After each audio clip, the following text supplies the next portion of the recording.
तर आजच्या स्टोरीचं नाव आहे फुलिश लायन. एकदा काय असतं, एका लायनला खूप भूक लागली असते. तो जंगलमध्ये फिरत असतो. मग त्याला ना तो त्याच्या डेनमधनं बाहेर निघतो, गुफामधनं. ते गुफेमध्ये राहतात ना, केव्हमध्ये. त्याच्यात हां, तो मोठा अंधार त्यात राहतात ना, त्यातनं बाहेर निघतो आणि तो शोधात निघतो की काही खायला मिळतं का. तर त्याच्या हातीने एक रॅबिट येतो.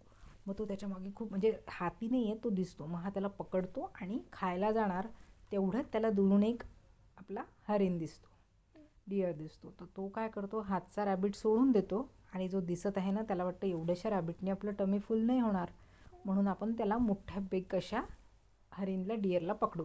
मग तो त्याच्या मागे धावायला लागतो. पण तुला माहीत आहे हरिणाचे लेग्स किती लाँग असतात. तो खूप हाय जंप घेऊ शकतो है ना, लाँग जंप घेऊ शकतो. सो तो इतका फास्ट जातो की तो लायनच्या हाती येतच नाही.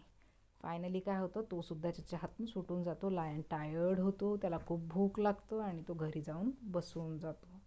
So moral of the story की हातचं सोडून पडत्याच्या मागे जाऊ नका. जे आहे ते गुड आहे, तुमच्या जवळ आहे ते चांगलं आहे, दुसऱ्या गोष्टीच्या मागे धावू नका.